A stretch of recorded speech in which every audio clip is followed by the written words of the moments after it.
Hello everyone, मैं सुरभि आप सभी का स्वागत करती हूँ आपके अपने चैनल मैथ्स विल पर। आई होप आप सभी लोग स्वस्थ हैं और अपने अपनी तैयारी को कंटिन्यू रखे हुए हैं। कल हम लोगों ने एक जर्नल टॉपिक पर डिस्कशन की थी कि DSSB का आपका एग्जाम कैसा होगा, उसका पैटर्न कैसा होगा, उसका सिलेबस कैसा होगा, जिसमें कि आप लोगों को काफी कंफ्यूजन भी थी। आई होप आप सभी लोगों की काफी हद तक कंफ्यूजन दूर हो गई होगी और साथ ही आप लोगों को कुछ आइडिया लग गया होगा कि अपनी तैयारी को आपको किस दिशा की तरफ कैसे आगे लेकर जाना है। साथ ही यार आप लोगों से एक रिक्वेस्ट है कि अगर आपको कोई और डाउट हो, कोई कंफ्यूजन हो, कुछ भी हो, तो आप मुझे कमेंट बॉक्स में बता दीजिए। उस भी टॉपिक के ऊपर हम एक वीडियो लेकर आ जाएंगे। ओके, अभी चलते हैं अपने वापस मैथ्स के टॉपिक पर। लास्ट क्लास में मैंने आपको 2 क्वेश्चन होमवर्क के लिए दिए थे और आपसे कहा था कि नेक्स्ट क्लास में हम लोग डिस्कस करेंगे नया चैप्टर सिंप्लीफिकेशन, यानी कि सरलीकरण। तो ये वो 2 क्वेश्चन थे आपके होमवर्क के, इसे सॉल्व करना है। सॉल्व करने से पहले मैं आपको एक चीज बता दूं कि आपको पेपर में जो ऑप्शंस मिलेंगे उस ऑप्शन में आपको कभी भी एक सिंपल जो आपका आंसर निकल के आता है वैसा नहीं मिलता। जब भी हम फ्रैक्शन की बात करते हैं ना, फ्रैक्शन यानी कि भिन्न की जब भी हम बात करते हैं तो वो हमेशा सिंपलेस्ट फॉर्म में होता है, यानी कि जो भी कट रहा होता है उसे हम काट देते हैं और जितना उसे हम सिंपल कर सकते हैं हम उसे उतना सिंप्लीफाइड करते हैं। तो सिंपलेस्ट फॉर्म का मतलब है कि एक तो जो जो कट रहा है उसे काट दिया, और साथ ही अगर वो इम्प्रॉपर फ्रैक्शन है, इम्प्रॉपर फ्रैक्शन का क्या मतलब होता है, जिसमें कि न्यूमरेटर बड़ा होता है डिनोमिनेटर से, तब हम चेंज कर देते हैं मिश्र भिन्न में, यानी कि मिक्स्ड फ्रैक्शन में। इसी क्वेश्चन से काफी हद तक चीजें क्लियर हो जाएंगी। समझते हैं क्या है। इस क्वेश्चन को मैं 2 तरीके से करना सिखाऊंगी। ओके,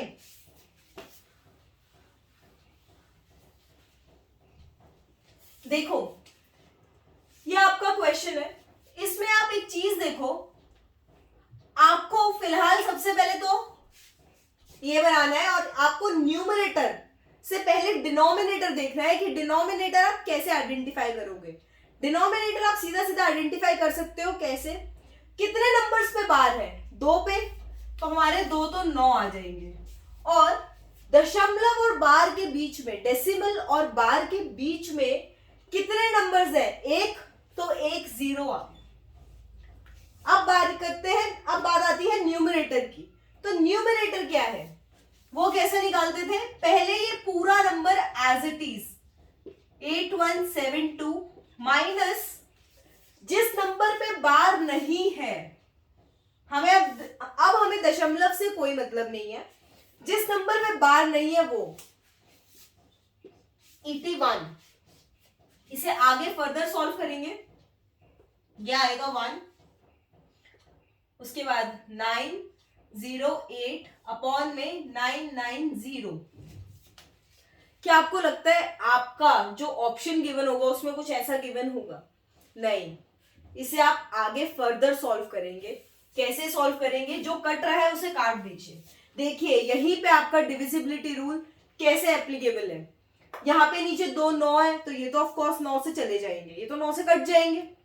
जो ये है आप चेक कीजिए, 8 और एक 9 और एक 9, तो क्या यहाँ पे 9 का डिविजिबिलिटी रूल लग रहा है? बिल्कुल लग रहा है, तो ये भी 9 से भाग चले जाएंगे। तो अब क्या करेंगे हम, इसे 9 से काटा, यहाँ आया 1 1 0, इसे 9 से काटा जब हमने, तो यहाँ आया, पहले ये 80 है तो 80 किस पे जाएगा, 72 पे, तो 72 पे अगर चला गया किस पे गया, 8 पे, बचा कितना, 8, जब 8 में 9 जोड़ा हमने तो कितना बचा, ये आपका बचा 89, 89 के हिसाब से किस पे गया, 9 पर, ठीक है, फिर से बच गया 8 और 81 ये फिर से 9, 899। जिसे समझ में नहीं आया ये वाला डिवीजन, वो अपना प्रॉपर मेथड 8091 को प्रॉपर 9 से भाग देकर देख लो। 80 था, हमने इसे किस पे काटा, 8 पे, यहाँ पे बचा 72, 72 से कटा 8 बचा, 8 में जुड़ा 9, 89 बना, 89 जब बना तो हमने इसे 9 पे काटा, 81, फिर बचा 8 और एक, और ये 899। आया समझ? तो अगर आपको डायरेक्ट डिवीजन करनी नहीं आती है, घबराना मत। जब आप धीरे धीरे प्रैक्टिस करोगे क्वेश्चंस की तो ये इजी हो जाएगा, तो इसलिए घबराना मत। ऐसे करके देख लो, कोई प्रॉब्लम नहीं है। इस पे भी अगर आप पास करते हो कैलकुलेशन तो भी कोई इश्यू नहीं है। ओके, अब आपका आंसर है ये। अब ये और किसी से भी डिवाइड हो रहा है? नहीं हो रहा। तो लेकिन आंसर आपको ये भी नहीं मिलेगा, ऑप्शन में आपको ये मिलने की संभावना भी काफी कम है। फिर आपका ऑप्शन कैसा दिखेगा? आपका ऑप्शन दिखेगा मिक्स्ड फ्रैक्शन में। मिक्स्ड फ्रैक्शन कैसे? प्रॉपर इसको, क्योंकि आप यहां देख सकते हैं न्यूमरेटर जो है वो डिनोमिनेटर से बड़ा है। आपका न्यूमरेटर डिनोमिनेटर से बड़ा है, तो इसलिए हम इसे मिक्स्ड फ्रैक्शन में चेंज करेंगे। और वो कैसे चेंज होता है समझिएगा। प्रॉपर इसको डिवाइड करिए, 899 को 110 से डिवाइड कीजिए। तो जब आपने 8 से इसे मल्टीप्लाई किया 1110 को, तो ये आया 880, यहां क्या बचा 19, और ये हो गया आपका। देखिएगा जो जो आपका क्वोशंट आता है, जो आपका भागफल आता है, आप उसे लिखते हैं इस तरीके से। जो आपका डिवाइजर था, जो भी आपका भाजक था, उसे आप एज इट इज वही लिख देते हैं। अब बच गया रिमाइंडर, रिमाइंडर शेषफल आता है यहां पर, और इस तरीके से हम भिन्न को, मिक्स फ्रैक्शन को हम चेंज करते हैं। ये आया समझ? एक चीज तो आपको जो ऑप्शन मिलेगा वो आपको ये मिलेगा, ऐसा आपका ऑप्शन दिखेगा पेपर में, जिसके चांसेस ज्यादा है, या तो ये या कटने के बाद ये, लेकिन इसके चांसेस कम है, इसके ज्यादा है। एक चीज ये समझ लीजिए। आप दूसरी चीज समझिएगा कि हम अभी, आपको लगा होगा कि ये तो अभी भी बहुत बड़ा मेथड है, इसमें हमने ट्रिक भी लगाई फिर भी हमें काफी टाइम लगा, तो उसको थोड़ा और शॉर्ट करते हैं। समझिएगा, शायद हो सकता है आप में से बहुत बच्चों ने वो दिमाग लगा भी लिया हो, क्योंकि लास्ट क्लास में मैं वो मेथड समझा चुकी हूँ आप लोगों को, लेकिन ये फिलहाल आपको समझ में आ गया। ओके, आपको क्या करना है, बेसिकली ध्यान क्या देना है कि अगर आपका जो ऑप्शन है, आपको क्वेश्चन पढ़ने के बाद पहले ऑप्शन देखने हैं। अगर ऑप्शन आपका इस तरीके का गिवन है तो ऐसे ही चलना है, और अगर ऑप्शन आपका मिक्स्ड फ्रैक्शन में गिवन है तब आप कैसे आगे बढ़ेंगे, उसका भी बहुत सिंपल ट्रिक है। लेकिन एक चीज बताओ, क्या किसी को ये पता है ये मिक्स्ड फ्रैक्शन का मतलब क्या होता है? इसको अगर मैं एक्सपैंड करके लिखूं तो ये किस तरीके से लिखा जाएगा? ये लिखा जाएगा 8 प्लस 19 1/10, इस तरीके से लिखा जाता है। ये 1 into 10 यानी कि 11 आपका 1/10, ठीक है। और आप करते क्या हो, यहाँ पे इसको इससे मल्टीप्लाई किया, ये जोड़ा, और आपका आंसर आ जाता है ऐसे। क्या यहाँ पर भी आप ऐसे ही नहीं करते? क्योंकि यहाँ पे 1 है तो इसको इससे मल्टीप्लाई किया, इसको इससे किया, तो ये तो सेम रह जाता है क्योंकि यहाँ 1 रहता है, तो ये फिर वही हो जाता है 880 प्लस 19 अपॉन में 110, और ये आ गया 899 अपॉन में 110। इजी था, लेकिन ये चीज समझ होनी जरूरी है। अब आते हैं अपने टॉपिक पर कि मैं आपको क्या बता रही थी कि अगर आपके पास ऑप्शन में स्टार्टिंग में मिक्स्ड फ्रैक्शन गिवन हो तब आप कैसे आगे बढ़ेंगे इस क्वेश्चन में।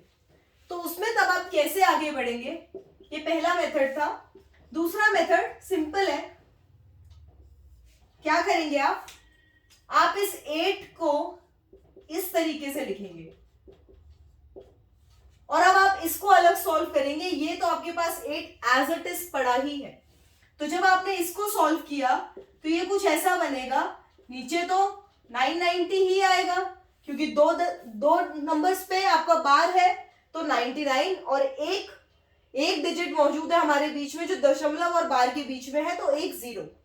अब आप क्या करेंगे, सिंपल 172 माइनस 1, तो ये आपका हो जाएगा 8 प्लस 171/990।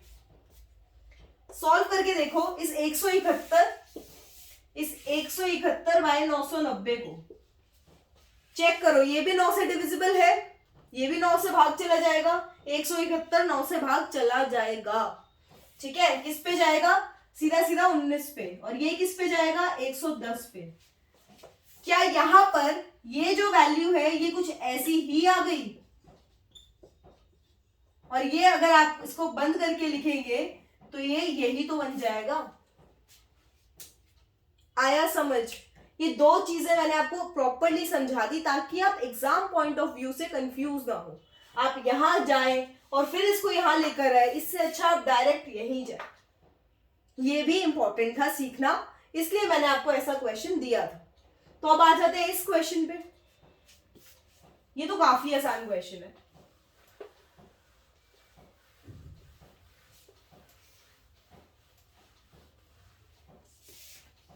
इस क्वेश्चन की बात करें तो ये क्वेश्चन क्या कह रहा है, इसका आंसर लिख दो यहां पे। यहां आते हैं, सेम वही करेंगे, चेक कर लीजिए। अगर सीधा मिक्स फ्रैक्शन से चलते हैं यहां पे तो 12 प्लस 0.319 बार, ये आपका क्वेश्चन कह रहा है।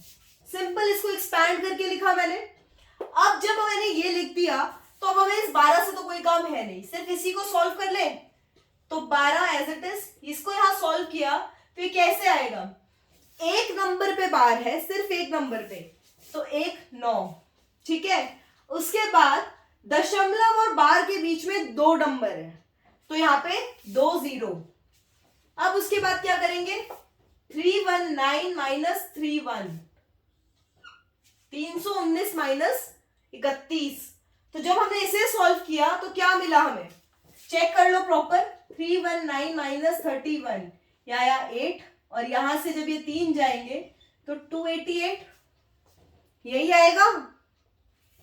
तो आपका आंसर आएगा 12 प्लस 288 बाय 900।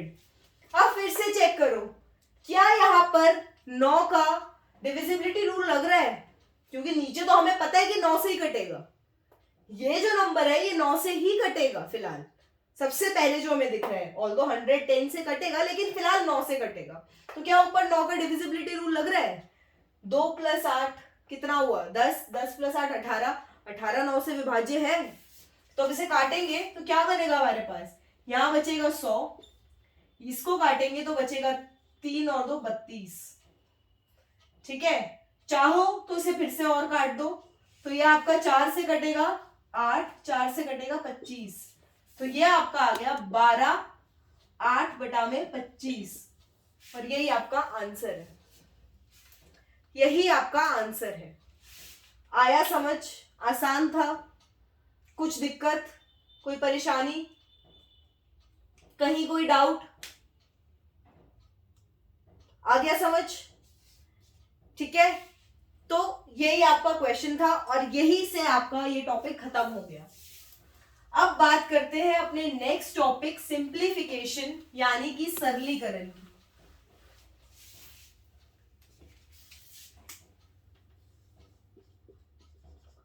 सिंप्लीफिकेशन यानी कि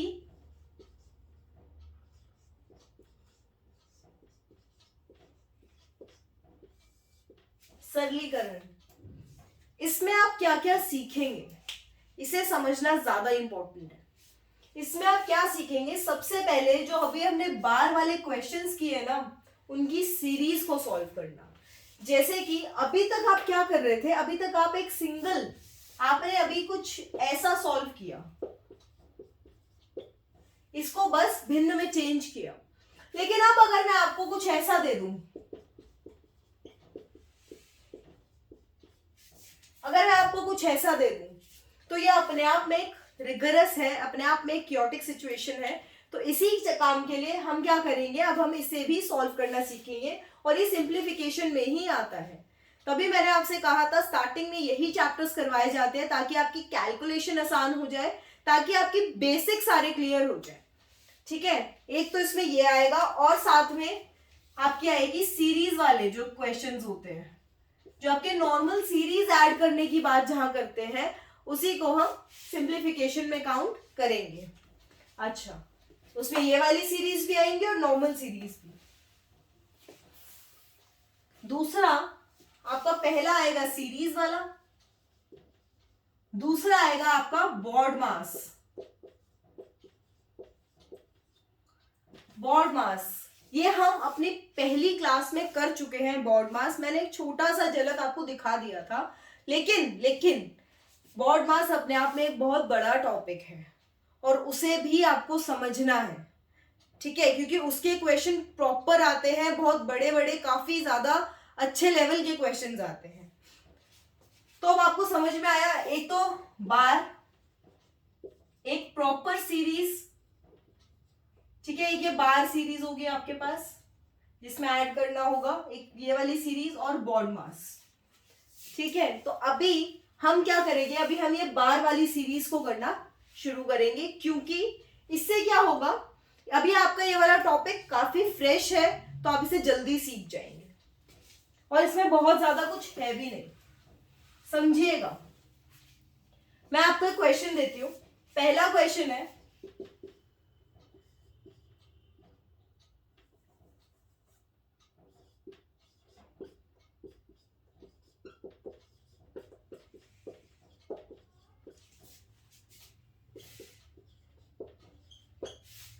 ये आपका पहला क्वेश्चन है। अगर आपके पास कुछ ऐसा है तो आप इसे कैसे सॉल्व करोगे? बहुत सिंपल है। देखो, इसको अगर मैं तोड़ के लिखना चाहूं तो क्या मैं इसको ऐसे लिख सकती हूं, 6 प्लस इसको आप 0.9 बार प्लस 7 प्लस 0.2 बार प्लस 5 प्लस 0.3 बार प्लस 4 प्लस 0.8 बार, ऐसे लिख सकती हूं। अब जो पूरे आपके पास होल नंबर्स हैं आप उन्हें ऐड कर लीजिए। कैसे? इस तरीके से 6 और 7 13, 13 और 5 18, 18 और 4 22, तो यहां आपने लिखा 22 प्लस ये क्या है 9 और ये इसके नीचे क्या आएगा भाई, आपको मैंने अभी जब पहला एग्जांपल दिया था लास्ट क्लास में तो क्या दिया था, सीधा 5/9 यही दिया था। तो ये क्या आ जाएगा 9/9, 2/9 प्लस 3/9 प्लस 8/9, इसका ये और इसका ये आया समझ? ये तो 1 हो जाएगा और जैसे ही ये 1 होगा तो ये यहां ऐड कर दूं सीधा 23। अब इसको सॉल्व करते हैं, बाकी को सिंपल सॉल्व कीजिए जैसे आप नॉर्मल फ्रैक्शंस को सॉल्व करते हैं। 2 प्लस 3 5, 5 प्लस 8 13 और ये आपका आ गया 9, तो यह आपका आंसर आ गया 23, 9/13। अभी ये और भी निकल जाएगा, चेक करके देखो इसमें और भी कुछ निकलेगा। तो क्या आप इसको ऐसा लिखना पसंद करेंगे, 23 प्लस 1, ये 13 है ना, तो ये 9 और ये आएगा 4, ये ऐसा लिखा जाएगा। तो क्या हम इसको ऐसे लिख सकते हैं 24 4/9, क्या आप इसे ऐसे लिख सकते हो? समझ के देखो मैंने क्या किया, मैंने फिलहाल जो ये 9/9 आया था इसको यहाँ पे हमने 22 में जोड़ा था। ये एक बना था 9/9, तो इसको मैंने पहले ही 22 में जोड़ के 23 बना दिया। उसके बाद हमने जब इसे ऐड किया तो हमारे पास इसकी वैल्यू क्या आई, इसकी वैल्यू आई हमारे पास 13/9, जिसको हमने फर्दर जब सॉल्व किया तो हमारे पास आया ये। और मैंने अभी बताया था कि कोई भी मिक्स्ड फ्रैक्शन वो क्या होती है, वो कुछ ऐसी दिखती है असल में। माइक्रोस्कोप जब लगा के देखो तो ये बीच का प्लस आपको नजर आएगा, ठीक है। तो जब आपने इसे सॉल्व किया तो ये 24 4/9 हो गया। अब एक और बात, ये 24 4/9 तो हो गया, क्या इसके आगे कुछ नहीं है? ये पेपर में जो आपके ऑप्शंस आएंगे ना, या तो वो ऐसा दिखेगा या वो ऐसा दिखेगा। 24 प्लस 4/9 है, तो इसका क्या मतलब है 24 प्लस 0.4 बार। अगर आपके पास ये होगा तो आप इसे चेंज तो इसी में करते हैं, तो वापस भी तो लेके जा सकते हैं। तो अब ये क्या हो गया 24 0.4 बार, और ये आपका आंसर है। समझ में आई? इस टॉपिक, इस एक क्वेश्चन से आपने कितना कुछ सीखा। पहले आपने इस बार को सॉल्व करना सीख लिया, जो आप पहले भी ऑल्दो कर रहे थे, लेकिन फिर भी आपने कुछ अच्छे से पॉलिश सीख लिया।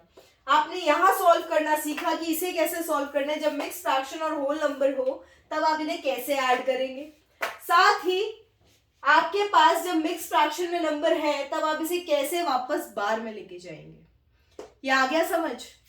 सिंपल था। अब एक चीज बताओ, इसमें हमें लगा कम से कम 2 से 3 मिनट। अभी मैंने बीच में समझाया भी तो इसलिए थोड़ा ज्यादा टाइम लगा। अदरवाइज अगर आप इसे डायरेक्ट करने की कोशिश करें तो क्या आप नहीं बना पाएंगे? देखो क्यों नहीं बना पाओगे, चेक करके देखते हैं, कुछ ना कुछ तो होगा। देखो यहां क्या करेंगे आप क्या कर सकते थे शॉर्ट के लिए, इस मेथड को थोड़ा शॉर्ट करने के लिए क्या कर सकते थे, इसे डायरेक्ट ऐड करते हैं। ठीक है, तो जब आपने इसे डायरेक्ट ऐड किया तो 6 + 7 13, 13 + 5 आपका 18, 18 + 4 22, तो 22। ठीक है, उसके बाद ये था 9 2 3 8, 9 2 3 8। ठीक है, इसको डायरेक्ट लिखते जाओ फटाफट।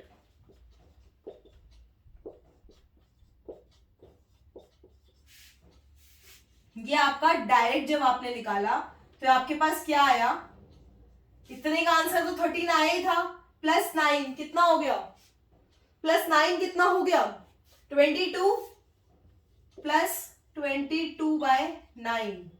और ये जब 22/9 है, इसको आप फिर से मिक्स फ्रैक्शन में चेंज करेंगे तो +9/4, ये सीधा यहां जाएगा और आपका ये 1 मिनट में आंसर आ गया। आपको यहां से तो दिख गया ना कि 4/9 का क्या मतलब है, 4 बार। सिंपल था, थोड़ा सा भी टफ लगा, इजी। चलिए थोड़ा और आगे बढ़ते हैं, अब कुछ और तरीके का क्वेश्चन देखते हैं। आई होप आप सभी लोग एक प्रॉपर नोट्स बना रहे हैं, क्योंकि प्रॉपर नोट्स इज मस्ट। आपको प्रॉपर नोट्स बनाने जरूरी है। हर तरीके का क्वेश्चन आपकी नोटबुक में होना चाहिए, ताकि बेशक डिजिट्स चेंज हो लेकिन आपको उसे सॉल्व करना आता हो। यार मैथ्स एक ऐसा सब्जेक्ट है, मैं जितना मर्जी टाइम ले लूं लेकिन मैं आपको कभी भी पूरा कुछ नहीं करा सकती। इतने सारे वास्ट तरीके होते हैं, इतना सारा एक अलग तरीके का सब कुछ रहता है क्वेश्चन। एक ही क्वेश्चन को आप 4 तरीकों से सॉल्व कर सकते हो। एक ही टॉपिक में आपके 10 तरीके के सब टॉपिक्स निकल आते हैं। इसीलिए आपको प्रैक्टिस करने को कहा जाता है, क्योंकि उससे आपका दिमाग खुलता है। और टीचर्स बेसिकली आपको क्या कराते हैं, बहुत मेजर टाइप के आपको क्वेश्चंस करवा देते हैं, ताकि आपके सोचने का दायरा बढ़ जाए। अगर आपकी शक्ति बढ़ जाएगी कि आप समझ पाए चीजों को, आपकी सोच इतनी से इतनी हो जाएगी, तो आप इजीली क्वेश्चन पे दिमाग लगाकर इधर उधर करके आप उसे सॉल्व कर ही लोगे।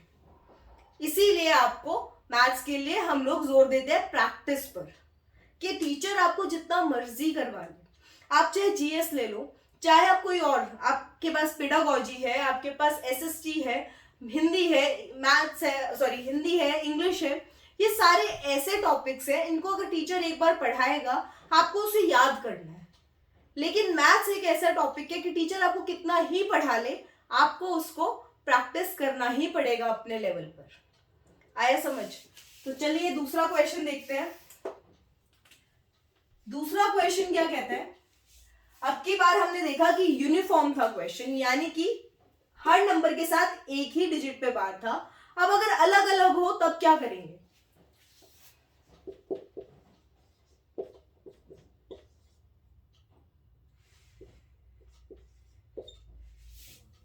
ये 1 2 पे सिर्फ 2 पे बार है,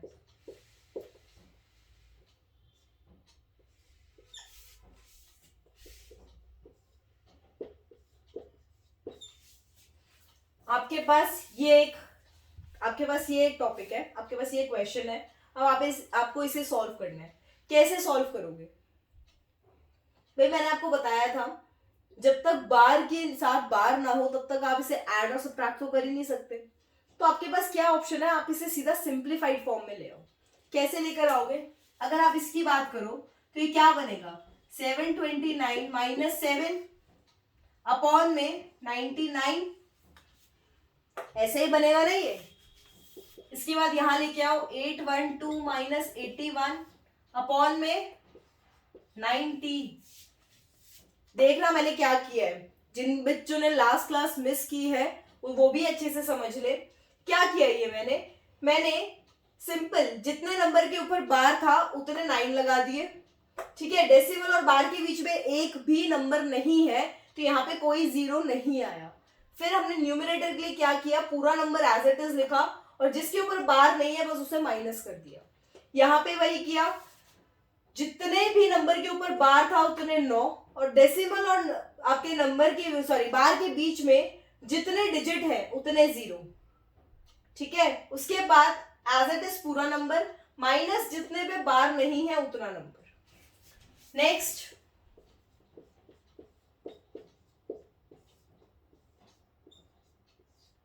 दो नंबर के ऊपर बार था तो 2 9, एक था 1 0, पूरा नंबर माइनस जिसके ऊपर बार नहीं है। उसके बाद आपका नेक्स्ट आ जाता है 605 माइनस 6 अपॉन में 99 ही होगा ना। ये हो गया आपका सॉल्व। अब थोड़ा सा और देखते हैं क्या कर सकते हो।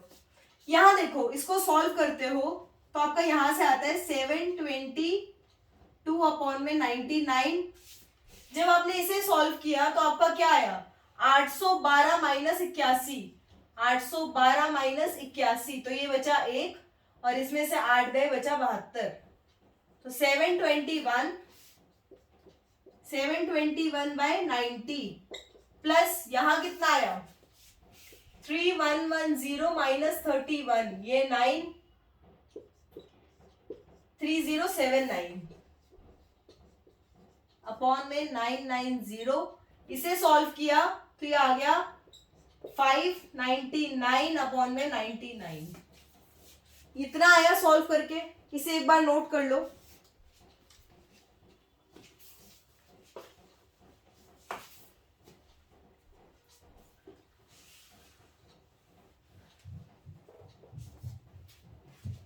अब नेक्स्ट क्या करेंगे, हम ये देखेंगे कि हमारे पास डिनोमिनेटर किसके सेम है, इसके और इसके सेम है तो हम इसे डायरेक्ट ऐड कर दें।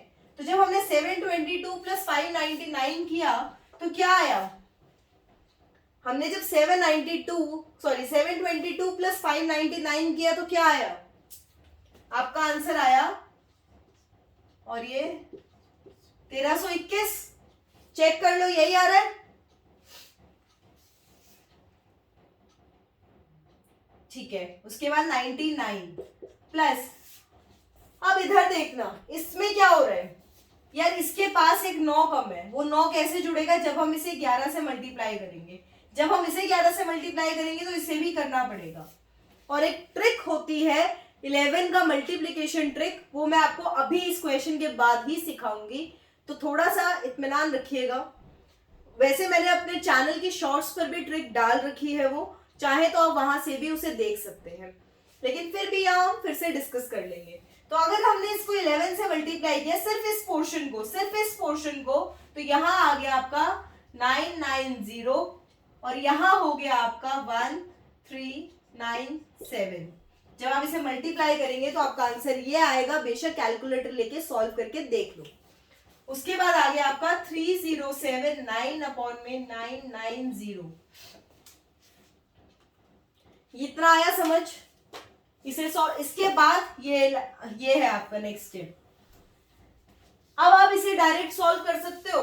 तो जब आपने इसे 7931 को 3079 में ऐड किया तो क्या बना, 0 11 0 और आपका 1 1, ये आ गया आपका 1321 प्लस 11010 अपॉन में 990।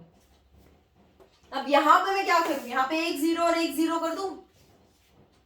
तो अब फिर से या तो आप ये कर सकते थे या एक और, आप यहां से भी 1 0 काट सकते थे। जो सा इजी लगे वो करो।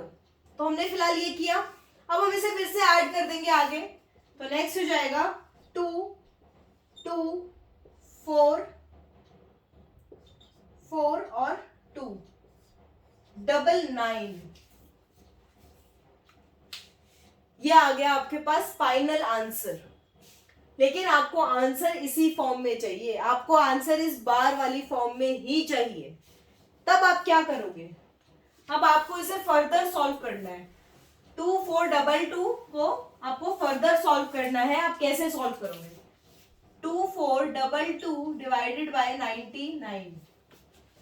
चेक कीजिए क्या आपके पास कोई ऐसा रूल है जिसमें ये कट रहे हो दोनों। डिविजिबिलिटी रूल 9 का अगर आप पुट करते हैं यहाँ पे 2 + 4 6 6 + 2 और +2 10, नहीं हुआ।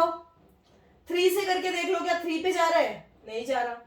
11 से देख लो, 11 से भी तो जा रहा है ना ये। तो 11 से चेक किया, 2 + 2 4 और ये 4 + 2 6, तो 6 माइनस अगर हमने 4 किया तो भी आपका ये नहीं जा रहा।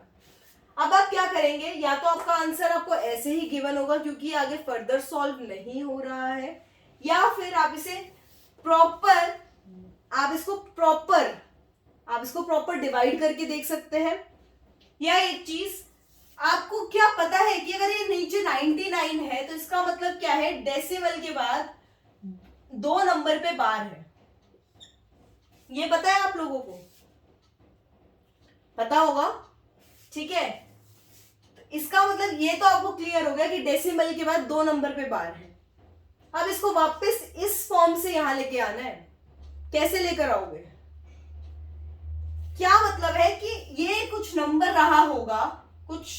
रहा होगा जैसे कि 2 4 समथिंग समथिंग, उसमें से हमने कुछ माइनस किया होगा सेम डिजिट और नीचे बचा होगा 99। चलिए ये थोड़ा सा आपके लिए मेथड दिया कि आप इसे सॉल्व करके ट्राई करेंगे। ये हिट एंड ट्रायल मेथड होता है, बेसिकली होता है इसका मेथड भी, ये हम नेक्स्ट क्लास में सीख लेंगे।